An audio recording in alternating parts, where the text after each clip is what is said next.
Tu já sentiu vergonha de alguma coisa que tu gosta, mas acha que é cafona, ou exagerado, ou até mesmo ruim? Eu acho que todo mundo sente isso, né? Isso tem nome. Guilty pleasure. Eu acho que a gente não tem um nome em português, né? Acredito que não. Mas todo mundo tem aquela coisinha que assiste, ouve ou lê, que tem vergonha de contar pros outros.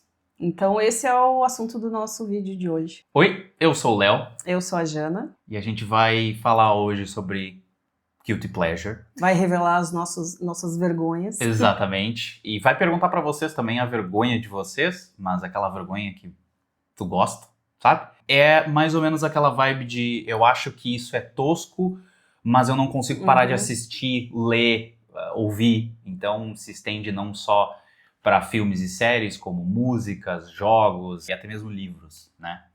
São aquelas coisas que tu faz e no momento que tu tá assistindo aquela série, aquele filme, tu pensa, meu Deus, isso é muito idiota, isso é muito tosco, isso é muito ruim, mas eu gosto. Exato. E eu não vou contar pra ninguém.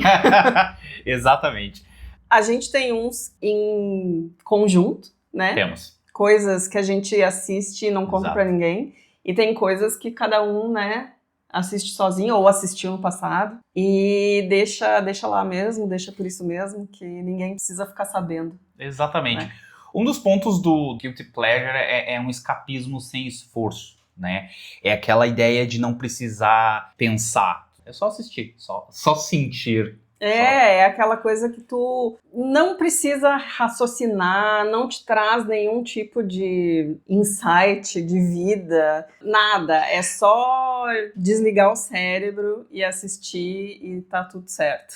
Exato. É drama, é treta, é confusão, é barraco, é isso aí. É aquela coisa que tu olha e tu fica, meu Deus do céu, por que eu tô assistindo isso? Mas aí tu passa pro próximo episódio, ou pro próximo capítulo do livro, ou pra próxima música. Um dos exemplos eu acho que a gente pode dar do nosso lado, que a gente gosta de assistir, é 90 Dias pra Casar. Ah, mas tem um monte de gente, né? É. Acho que tem um monte de gente que assiste Exato, esse reality show programa. Reality show é o que mais tem de guilty pleasure, né? É. Porque é o puro suco, assim, do entretenimento vazio.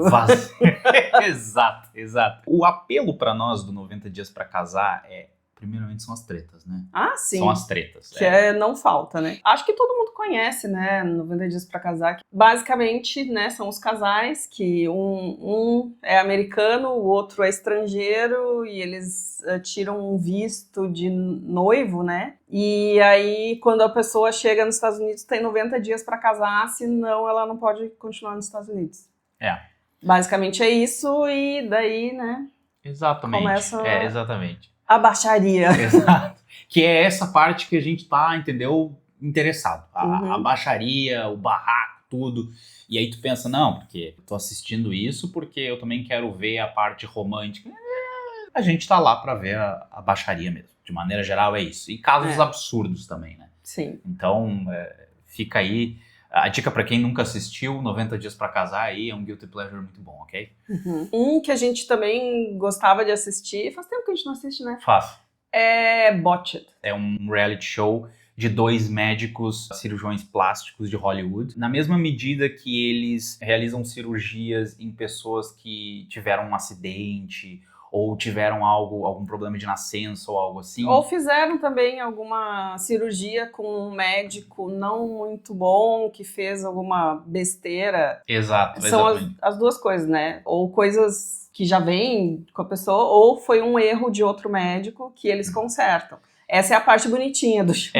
Agora, tem a outra parte que é bizarra. Por exemplo, vão pessoas lá muito excêntricas, né? E essas pessoas, elas estão sempre em busca da estética perfeita, do corpo perfeito. Perfeita pra elas, Pra né? elas, exatamente. Muita gente olha e pensa, acho que essa pessoa exagerou.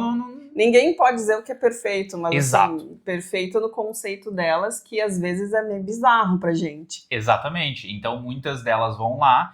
Inclusive, em vários episódios, os médicos dizem para muitas dessas pessoas se aceitarem, porque elas estão sempre em busca dessa perfeição estética e muitas vezes eles dizem para essas pessoas, olha, eu acho que tu precisa te aceitar do jeito que tu é, porque tem muita gente que vai lá e já fez muitos procedimentos. Eu acho que muitas vezes não é nem pra se aceitar, é pra dizer, chega, tu já passou do limite e muitas vezes já tá perigoso até o que a pessoa quer fazer. Tipo, tem gente que já tá lá com uma boca, tipo, virada do avesso e quer colocar mais preenchimento. Exato. Ou tem mulher que já tem silicone, assim, gigante, que já tá andando pra frente, assim, e quer aumentar mais ainda. E eles dizem, a pele não aguenta, teu corpo não aguenta, então eles tentam dar uma freada na pessoa, mas é engraçado de ver os casos bizarros que aparecem.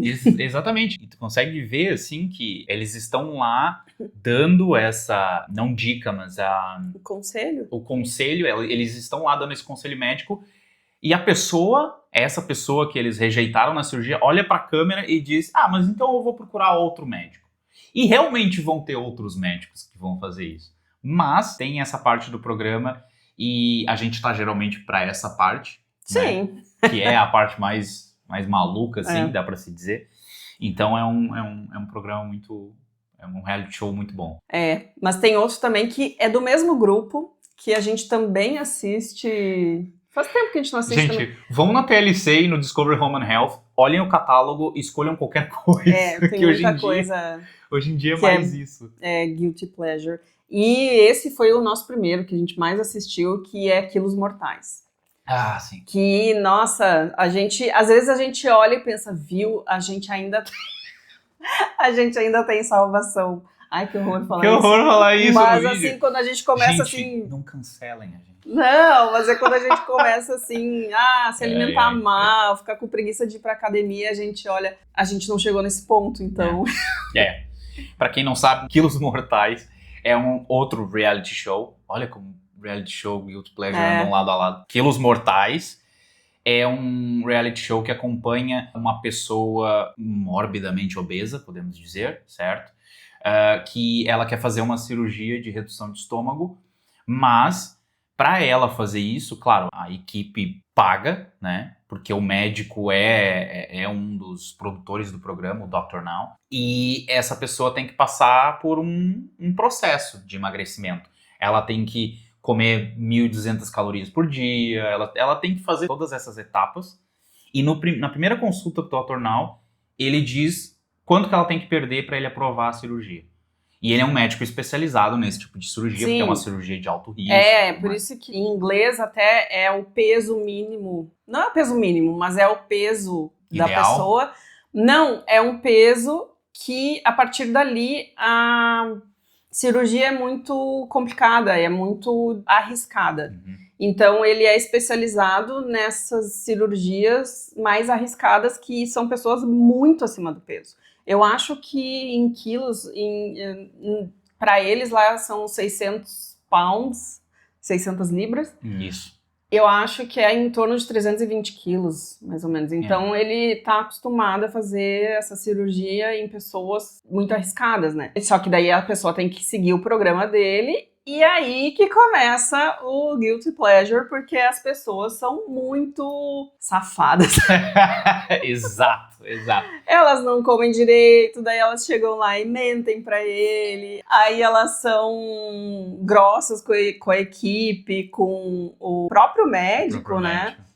Daí tem a família que tenta boicotar o pobre coitado que tá lá tentando, né, melhorar a saúde. Exatamente. E é engraçado porque ali a gente vê realmente, como a Jana falou, as pessoas, elas manipulam, elas tentam manipular o médico, elas tentam manipular os familiares. E é uma coisa complicada porque tem essa parte também de vício, né? E é um problema nos Estados Unidos, né?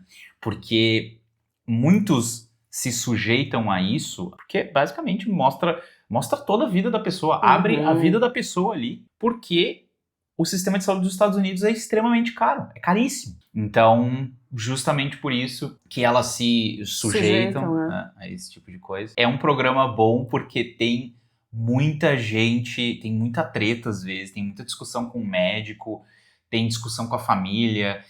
Já tiveram participantes assim que tentaram manipular o sistema de saúde americano para continuar internado, bem maluco assim No fim a gente não sabe se a gente tá assistindo pra se sentir melhor. Que a nossa vida não é assim. Exato. Ou se é meio... Não sei, se a gente tem uma curiosidade mórbida Também. nesse tipo de vida. Porque também é parecido com 90 Dias pra Casar e com Bocha, né? Tu olha aquilo e tu fica pensando, meu Deus, que bom que minha vida não é isso. Principalmente o 90 Dias pra Casar. Vida de casal, agora falando, né? A gente olha aquilo e fica pensando, meu Deus. Pelo menos a gente tá bem, né? Exato. Saindo dos reality shows, eu gosto de dorama, né? Isso eu acho que não é guilty pleasure, né? Não. Dorama já tá bem difundido, assim, Eu acho que sim. Mas tem algumas coisas que são complicadas. A gente assistiu um C-drama, né? Uma novelinha chinesa. E eu acho que foi a primeira que tu assistiu, não foi? Foi a primeira, e eu acho que a Jana deu a ideia porque... Achei que ia ser legal, porque nerd. Ia te pegar na nerdice, não é? Porque a premissa da série, o nome da série inclusive é Love O2O, e a premissa da série é que os dois personagens principais, uma moça e um rapaz, eles se conhecem num jogo online, né? Meio que a versão do World of Warcraft deles. Mas lá na China antiga é bem legal, né? Bem legal. Os gráficos são bem legais, o figurino é muito bonito. É muito legal. E a gente viu, assim, a capa do programa, eu acho que foi na Netflix que a gente assistiu. Foi. E achou que, legal, lá os nerds, vamos assistir, vai ser legal. Gente... Foi difícil. Foi bem difícil. Foi. Porque assim, isso sou eu chutando, tá? Que a gente mirou nele, focando mais nessa parte dos jogos e tudo mais, até para conhecer um pouco mais a cultura chinesa, né? Porque a gente gosta da cultura asiática de maneira geral, japonesa, chinesa, coreana, entre outras, enfim. E a gente mirou nessa série por esse tipo de coisa, cultura, jogos, só que era muito difícil de assistir. Os personagens, tipo, não sei, a química dos personagens principais era muito esquisita. Não tinha química, aí é que tá. E não só isso, parecia por um momento que era pra... Eu ia dizer pra adolescente, mas até adolescente assiste coisa um pouco mais... Mas era uma coisa meio adolescente, que já a gente só descobriu depois. Tudo bem, os personagens eram adolescentes, mas a gente achou que... Os adolescentes de 30 anos, né? Sempre, né? Tipo Malhação. Exato. E aí, era uma coisa tão forçada, tipo, o cara que... conheceu a guria, ele era o melhor jogador, né, online, ele era o melhor ranqueado ali. Isso. E ninguém sabia quem era ele. E a segunda melhor ranqueada era ela, e também ninguém sabia quem ela era. Só que o cara, ele era assim, ele era o melhor ranqueado em tudo na vida dele. Isso. Ele era o melhor jogador de basquete, ele era o melhor hacker, inclusive tinha o melhor hacker da China, e ele hackeou o melhor hacker da China. Ele era o melhor no jogo, ele abriu uma empresa de jogos e ele já tava dirigindo uns carrão, assim, com 18 anos, sei lá, tipo, 17. acabou de sair do colégio e já era um super mega empresário, tipo, em 2 meses. Exatamente, era uma coisa meio absurda, assim, e a personagem principal era só ela, tipo... ela era muito, muito boazinha, ela era boa no que ela fazia, mas era mulher, então ela ficava meio ali no cantinho dela. Mas tinha umas coisas assim Tinha mesmo. umas coisas meio machistas, né, meio... complicadas. Que talvez seja de cultura, talvez, acho que sim, mas essa coisa de o cara ser o mais fodão em tudo que ele fazia... Chega uma hora que cansa e tu pensa assim, por quê? Por que eu continuo? Porque era longo, né? Dorama, normalmente, assim, os episódios são longos, tipo novela, né? Eu acho que os episódios têm 1 hora ou mais. E tem bastante episódios. E a gente pensando assim, por que a gente continua assistindo? Eu não sei explicar. Eu acho que chegou num ponto que a gente tava indo, só vamos, não quero pensar mais, eu quero terminar 1 hora, ou eles vão ficar juntos e vai ficar tudo bem, ou então o cara vai se dar mal em alguma coisa, porque não é possível que ele seja bom em tudo. Mas não sei, a gente insistiu, a gente foi até o final. Mas não sei porquê. Chegou num momento que a gente tava quase torcendo pra ele se dar mal em alguma coisa, pelo menos alguma coisa na vida dele. Porque ele era bom em tudo, absolutamente tudo. Então fica aí a dica, Love O2O. O2O, Exatamente, C-Drama, ok? pra quem quiser ter uma vergonha alheia, assim. Exatamente. Porque era o sentimento que a gente mais tinha, né? Durante todos os episódios, era a vergonha alheia. Exatamente.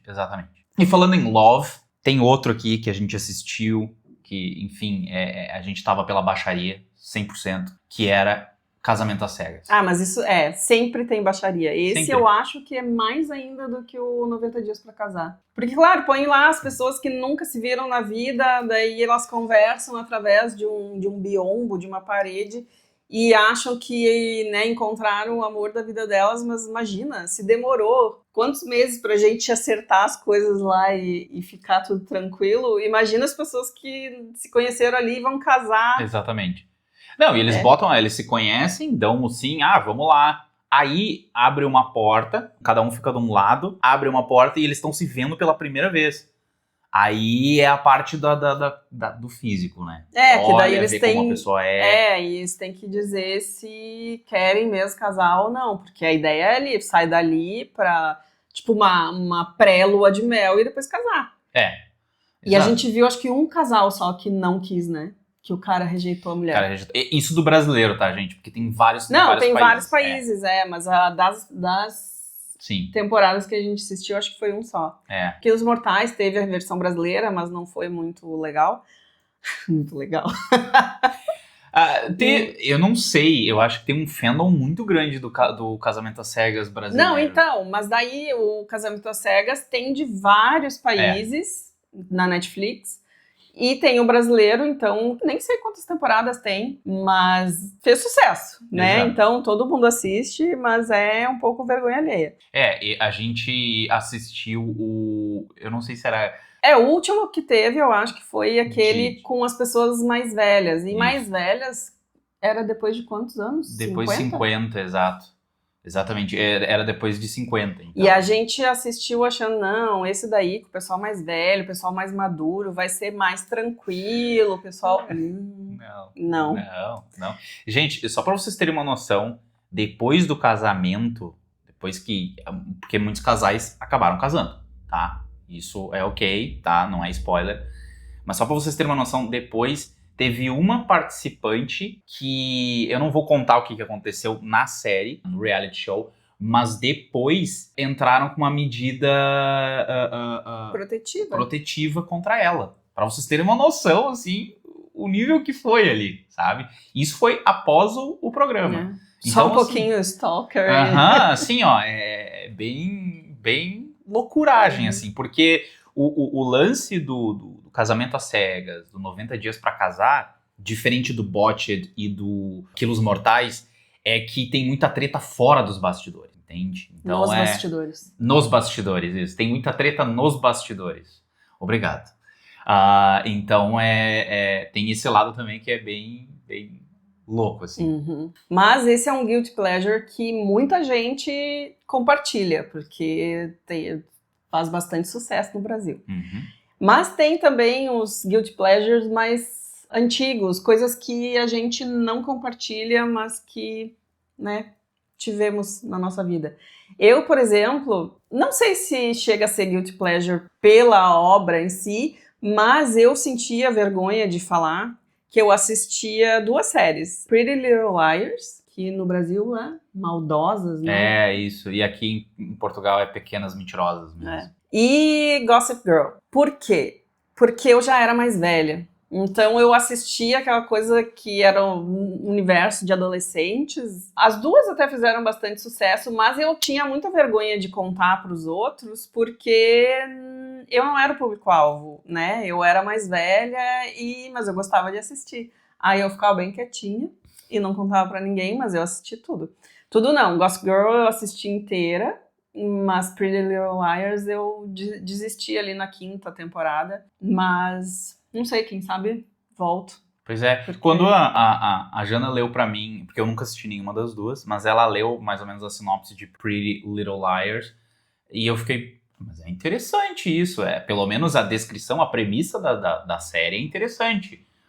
Só que daí a Janaína comentou que tinha também muitas coisas de adolescente. Muitos conflitos adolescentes. Aí começou a ficar a história em segundo plano, e eu fiquei, Aí, não sei. Mas talvez eu assista um dia, não sei.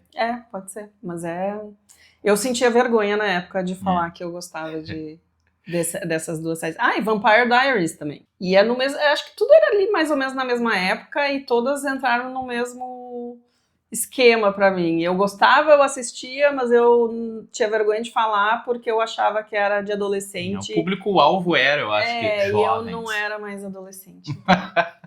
Era jovem, ainda é jovem. Eu ainda sou jovem. Exato, corrigível. Era jovem. Gente, e RBD, hein? Mas aí o RBD tem duas vertentes, né? Tem a banda e tem a novela. A novela Rebelde. Eu também já era mais velha, eu não assistia a novela, mas a minha sobrinha gostava muito da novela e gostava muito das músicas. E eu comecei a ouvir com ela. Aí daqui a pouco eu comecei a ouvir sem ela.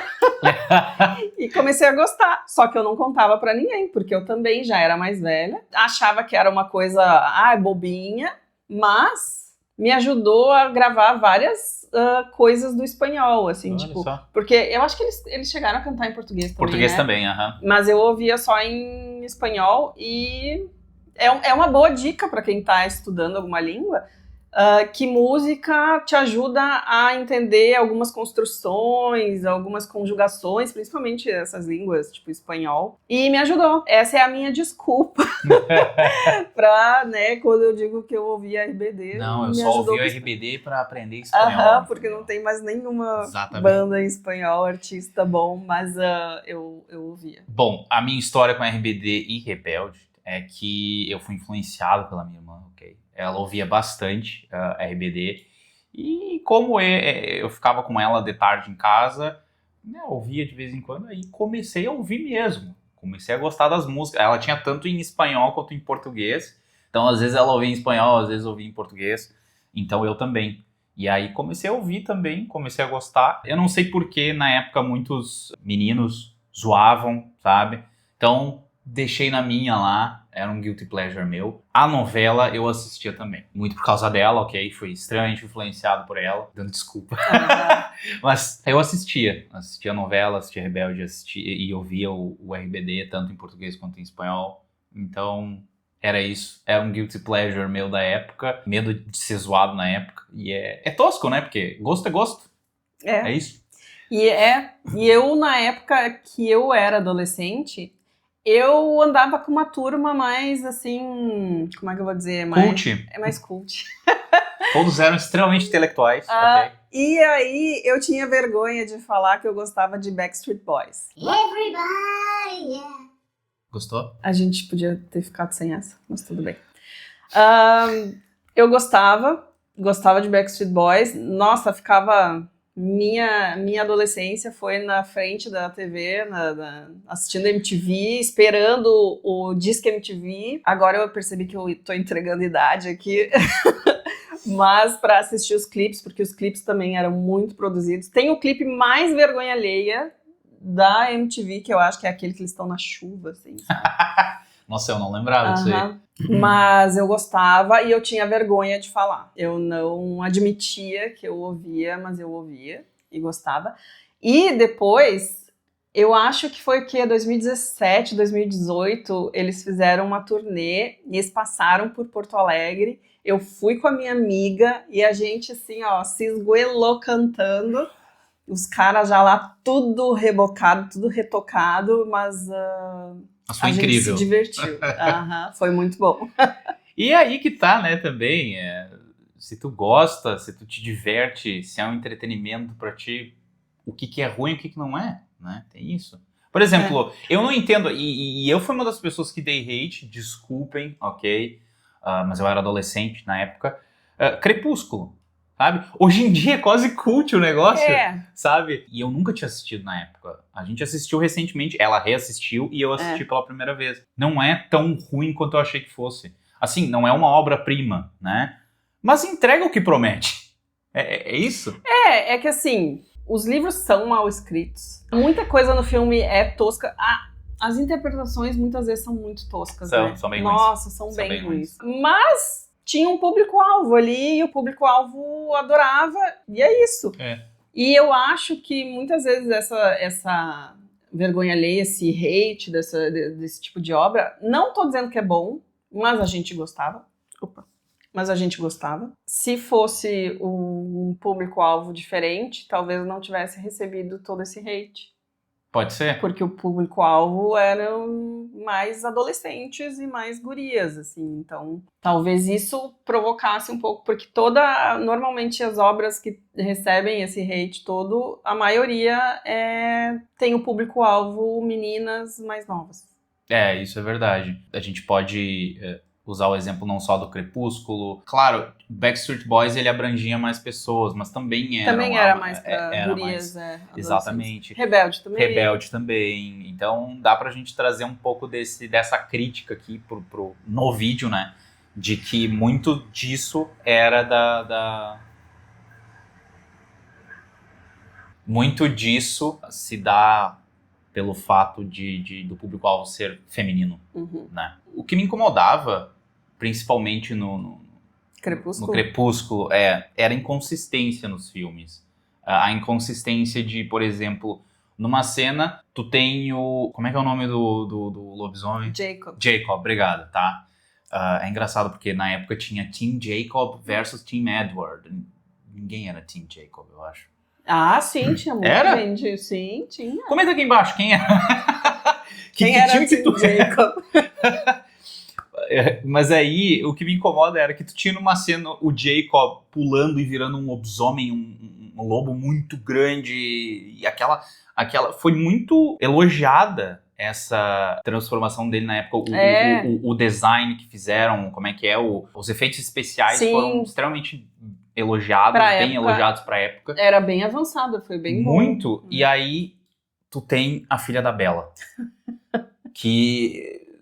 Gente, não dá. Eu já tinha ouvido falar, mas quando eu olhei o filme, eu explodi gargalhando. Porque eu fiquei pensando, como? Será que diminuíram os designers lá? Será que o budget... Acabou o orçamento. O orçamento para os efeitos especiais tinha acabado? Eu não sei. Porque tinha essas inconsistências também. Era muito tosco. Até hoje, né, é motivo de piada, porque mesmo pra época, já dava pra fazer uma coisa melhorzinha. Exatamente, Mas aí fica aquela pergunta, de onde vem essa culpa que a gente tem de gostar de alguma coisa porque, enfim, tem vergonha, ou vergonha de admitir pros outros, tem pessoas, tipo, vergonha de admitir pra si mesmo que gosta daquilo, sabe? Quem disse que uma coisa... Tem coisas que a gente assiste, a gente sabe que é ruim, a gente gosta de assistir sabendo que é uma porcaria. Tá tudo certo. Mas tem coisas que a gente não gosta de admitir porque alguém disse que não é legal, alguém disse que é menos, né? É uma obra menos importante. E tudo bem, né? Exatamente. Porque, poxa, eu tô assistindo uma coisa que não é extremamente intelectual, sabe? Também tem isso, o que é intelectual, o que não é. Tem muita gente que pode tirar muitas ideias boas de uma coisa que pode ser considerada, ou melhor, não considerada intelectual ou algo do gênero. Então tem isso também. Tá tudo entrelaçado. O julgamento, né, de gostar de alguma coisa que pode ser considerado vergonhoso. Inferior. Inferior, vergonhoso, enfim. No fim das contas, gosto é gosto. Se tu tá gostando do que tu tá lendo, vendo, ouvindo, perfeito. Cumpre o que promete, é isso. Ou não precisa prometer nada. Tem uma frase que eu gosto muito, que é: nem tudo tem que ser útil. Nem tudo que tu faz tem que ser útil, nem tudo que tu consome tem que ser útil. E às vezes tu olha ali e tu pensa, perdi 2 horas da minha vida. Perdi, mas tudo bem. Deixa. É isso. É isso. Gostei dessa frase, inclusive. Muito boa. Muito boa mesmo. Mas aí, comenta aqui embaixo quais são teus guilty pleasures, ok? Esse é um ambiente sem julgamentos, ok? Sem julgamento nenhum. Comenta quais são teus guilty pleasures, o que tu gosta de ouvir, ler, assistir. Comenta. E aí a gente pode conversar mais sobre isso. Curte, compartilha, se inscreve e a gente se vê no próximo. Tchau, tchau.